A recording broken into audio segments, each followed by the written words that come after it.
வக்ஃப் சட்டமானது முஸ்லிம் சமூகத்தின் உணர்வுகளை புண்படுத்துவதாக உள்ளது. வக்ஃப் வாரியத்தின் சொத்து அடையாள அதிகாரத்தை அகற்றி அதை அரசுக்கு மாற்றுகிறது. மாண்புமிகு முதலமைச்சர் அவர்கள். மாண்புமிகு பேரவைத் தலைவர் அவர்கள், வேற்றுமையில் ஒற்றுமை கண்டு நாட்டு மக்கள் அனைவரும் ஒற்றுமை உணர்வோடு வாழும் நாடு இந்திய நாடு. பல்வேறு இனங்கள், மொழிகள், மதங்கள், வழிபாட்டு நம்பிக்கைகள், பண்பாடுகள் இருப்பினும் அனைவரும் இந்திய நாட்டு மக்கள் என்ற உண்மை உணர்வோடு இத்தகைய நாட்டை ஆளும் அரசும் இத்தகைய உணர்வு கொண்ட அரசாகத்தான் செயல்பட வேண்டும். ஆனால் ஒன்றியத்தில் பாஜக தலைமையிலான கூட்டணி அரசானது தனது செயல்பாடுகள் அனைத்தையும் ஒரு விதமான உள்நோக்கு கொண்டதாக செய்து வருகிறது. எதை செய்தாலும் குறிப்பிட்ட தரப்பை வஞ்சிக்கும் வகையில் தான் திட்டங்களை தீட்டுகிறார்கள். குடியுரிமை திருத்த சட்டமானது சிறுபான்மை இஸ்லாமிய மக்களையும் இலங்கை தமிழர்களையும் வஞ்சித்தது. இந்தியை திணித்து இந்தி பேசாத மாநிலங்களை வஞ்சிக்கிறது. பாஜக ஆளாத மாநிலங்களை நிதி நெருக்கடி மூலமாக வஞ்சிக்கிறது. சமூக நீதிக்கு எதிரான அவர்களது செயல்பாடுகள் பட்டியலின, பழங்குடியின, பிற்படுத்தப்பட்ட, மிகவும் பிற்படுத்தப்பட்ட மக்களை வஞ்சிக்கிறது. நீட் மற்றும் தேசிய கல்விக் கொள்கையானது அடித்தட்டு மக்களை பாதிப்பதாக அமைந்திருப்பதை அனைவரும் அறிவோம். இந்த வரிசையில் கொண்டு வரப்படும் வக்ஃப் வாரிய சட்ட திருத்தமானது சிறுபான்மை இஸ்லாமிய மக்களை வஞ்சிப்பதாக அமைந்துள்ளதை நாம் கடுமையாக எதிர்க்க வேண்டும். அதற்கான தீர்மானத்தை இம்மாமன்றத்தில் நான் முன்மொழிய இருக்கிறேன் என்பதை முன்னுரையாக தெரிவித்துக் கொள்கிறேன். மாண்புமிகு பேரவைத் தலைவர் அவர்களே, வக்ஃப் சட்டமானது 1954 ஆண்டு இயற்றப்பட்டது. இச்சட்டத்தில் 1995, 2013 ஆகிய ஆண்டுகளில் திருத்தங்கள் செய்யப்பட்டுள்ளன. இதில் இன்றைய ஒன்றிய பாஜக கூட்டணி அரசு சில திருத்தங்களை கொண்டு வருவதற்கான முன்வரவினை கடந்த 8/8/2024 அன்று நாடாளுமன்றத்தில் தாக்கல் செய்தது. வக்ஃப் நிர்வாகத்தில் அரசின் தலையீட்டை ஆதரிப்பதாகவும் மத உரிமைகளை பாதிப்பதாகவும் ஒன்றிய அரசின் சட்ட திருத்தங்கள் இருந்ததால் அதனை திமுக உள்ளிட்ட பெரும்பாலான கட்சிகள் கடுமையாக எதிர்த்தோம். எதிர்கட்சிகள் கடுமையாக எதிர்ப்பு தெரிவித்த நிலையில் நாடாளுமன்ற கூட்டுக்குழு ஆய்வுக்கு இதனை அனுப்பினார்கள். இந்த சட்டத்தை நாம் எதிர்ப்பதற்கு பல்வேறு காரணங்கள் இருக்கிறது. வக்ஃப் சட்டத்தை திருத்துவதன் மூலம் ஏற்படக்கூடிய மோசமான விளைவுகள் சிலவற்றை இம்மாமன்றத்தில் பதிவு செய்ய விரும்புகிறேன். வக்ஃப் சட்டத்தை ஒன்றிய அரசு திருத்த நினைக்கிறது. இதன் மூலம் மத்திய வக்ஃப் கவுன்சில் மற்றும் மாநில வக்ஃப் வாரியங்களின் கட்டமைப்பு மாற்றப்பட்டு அரசாங்கத்தின் கட்டுப்பாடு அதிகரிக்கிறது. இது வக்ஃப் நிறுவனங்களின் சுயாட்சியை பாதிக்கும்.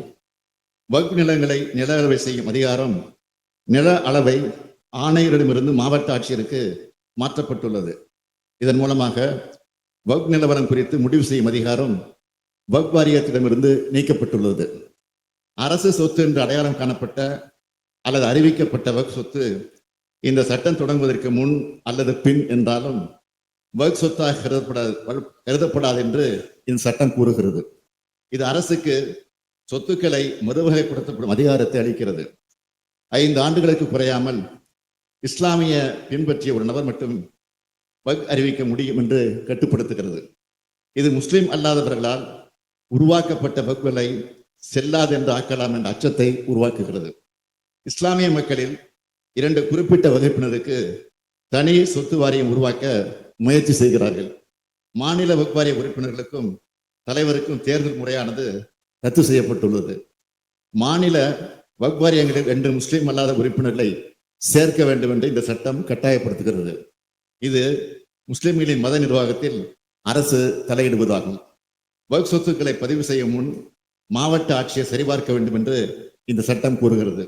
இது அரசு இந்த சொத்துக்களை கைப்பற்றுவதற்கான வாய்ப்பை உருவாக்குவதாக முஸ்லிம்கள் அச்சப்படுகிறார்கள். வக்ஃப் சட்டத்தின் பிரிவு 40 நீக்குவது வக்ஃப் வாரியத்தின் சொத்து அடையாள அதிகாரத்தை அகற்றி அதை அரசுக்கு மாற்றுகிறது.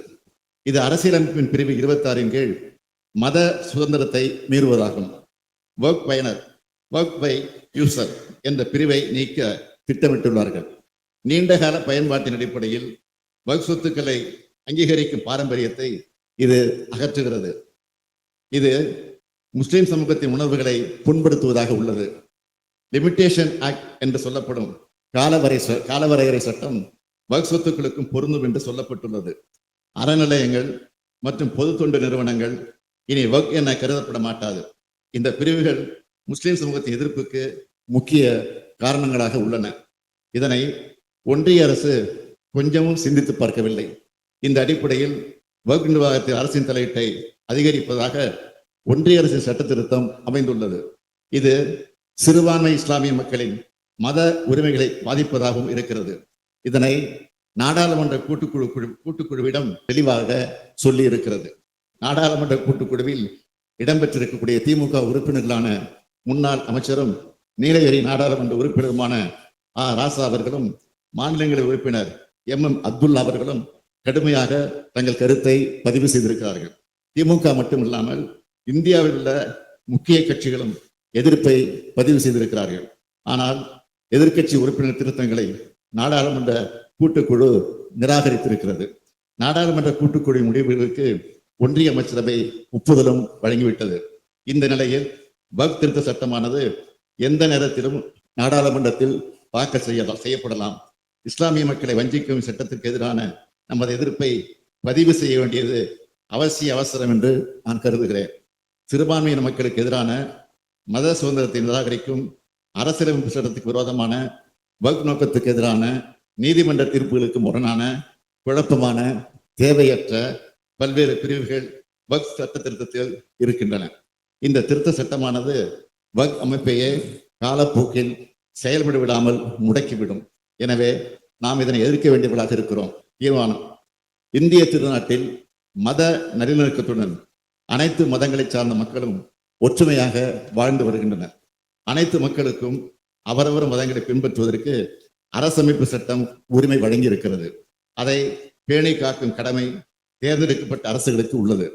ஆனால் அதற்கு மாறாக சிறுபான்மையின இஸ்லாமிய சமுதாய மக்களுக்கு கடுமையான பாதிப்புகளை ஏற்படுத்தும் வகையில் 1995 ஆண்டின் வக்ஃப் சட்டத்தினை திருத்துவதற்கு கடந்த 2024 ஆண்டு ஆகஸ்ட் மாதம் ஒன்றிய அரசு மக்களவையில் அறிமுகம் செய்துள்ள வக்ஃப் வாரிய திருத்த சட்ட முன்வடிவினை வக்ஃப் அமெண்ட்மெண்ட் பில் 2024 முழுமையாக திரும்பப் பெற வேண்டும் என்று ஒன்றிய அரசை இப்பேரவை வலியுறுத்துகிறது என்ற தீர்மானத்தை நான் முன்மொழிந்து அமைகிறேன்.